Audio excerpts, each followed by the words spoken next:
perkenalkan nama saya Nadia Jessica Renur. Saya berasal dari kelas 11 MIPA 4 bersekolah di SMA Negeri 2 Maluku Tenggara. Di sini saya akan menjelaskan tentang soal yang pertama, sebutkan alat-alat pencernaan pada manusia. Jadi alat pencernaan pada manusia dimulai dari yang pertama, mulut, tenggorokan, esofagus, lambung, usus halus, usus besar, rektum, dan terakhir di anus. Yang kedua, sebutkan dan jelaskan organ-organ ekskresi pada manusia. Yang pertama, organ ekskresi yang pertama yaitu kulit. Jadi teman-teman, kulit merupakan lapisan terluar yang dimiliki oleh manusia yang berfungsi sebagai suatu pelindung yang terluar yang terdapat di permukaan tubuh.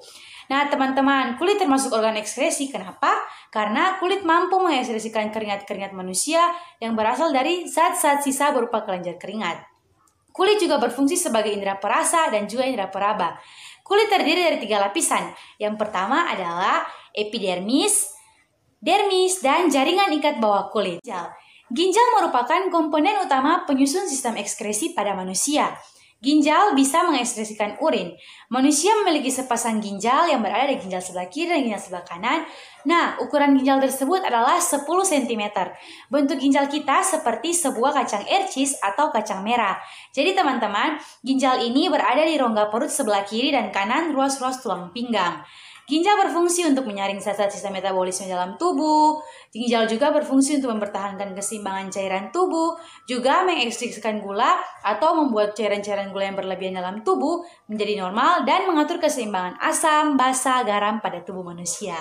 Yang ketiga adalah paru-paru. Teman-teman tahu kan paru-paru itu apa? Ya, paru-paru itu merupakan organ yang manusia yang berfungsi sebagai sistem pernapasan. Paru-paru manusia berjumlah 2 pasang. Paru-paru ini terletak di sebelah rongga dada yang dilindungi oleh tulang rusuk. Paru-paru memiliki fungsi utama yang seperti tadi sudah saya jelaskan, yaitu sebagai fungsi pernapasan. Paru-paru juga merupakan organ ekskresi yang penting karena paru-paru merupakan tempat pertukaran gas antara CO2 dan O2. Yang adalah jelaskan proses pembentukan urin. Jadi proses pembentukan urin ada 3 teman-teman. Yang pertama adalah filtrasi. Jadi filtrasi merupakan proses penyaringan sel-sel darah.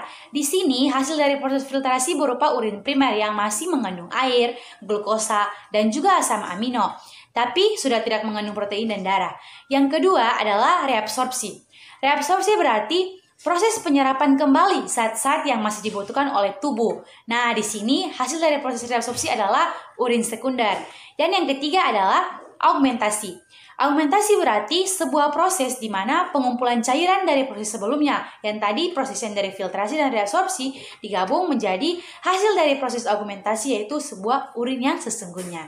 Yang kelima adalah jelaskan apa itu gerak biasa, gerak refleks, dan prinsip pengantar atau perjalanan impuls.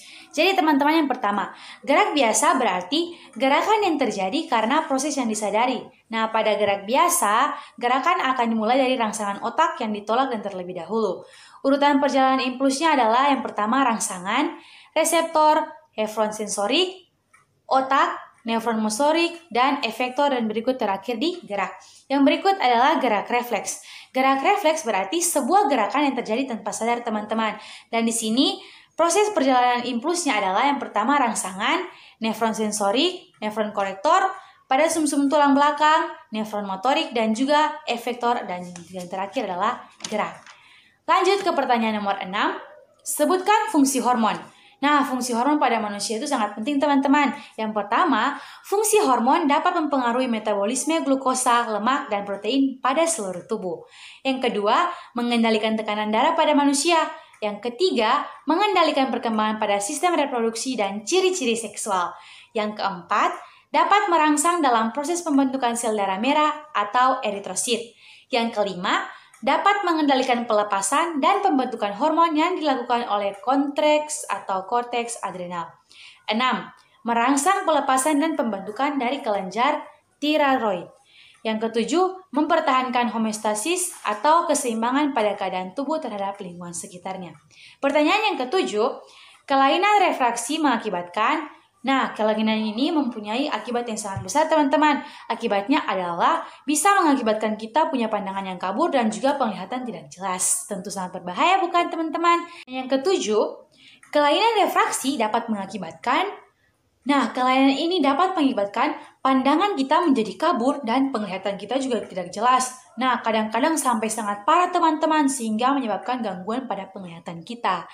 Yang pertanyaan ke-8, jelaskan hubungan dari alat-alat indera dengan sistem koordinasi. Teman-teman, hubungan antara sistem saraf dan alat indera itu sangat penting teman-teman dan juga sangat berkesinambungan. Mereka merupakan suatu kesatuan yang tidak dapat dipisahkan. Yang berikut, sistem saraf berfungsi untuk menerima dan mengantarkan rangsangan ke seluruh tubuh kita. Yang kedua, alat indera merupakan alat pada tubuh yang dapat menangkap rangsangan karena pada alat indera terdapat ujung saraf sensorik.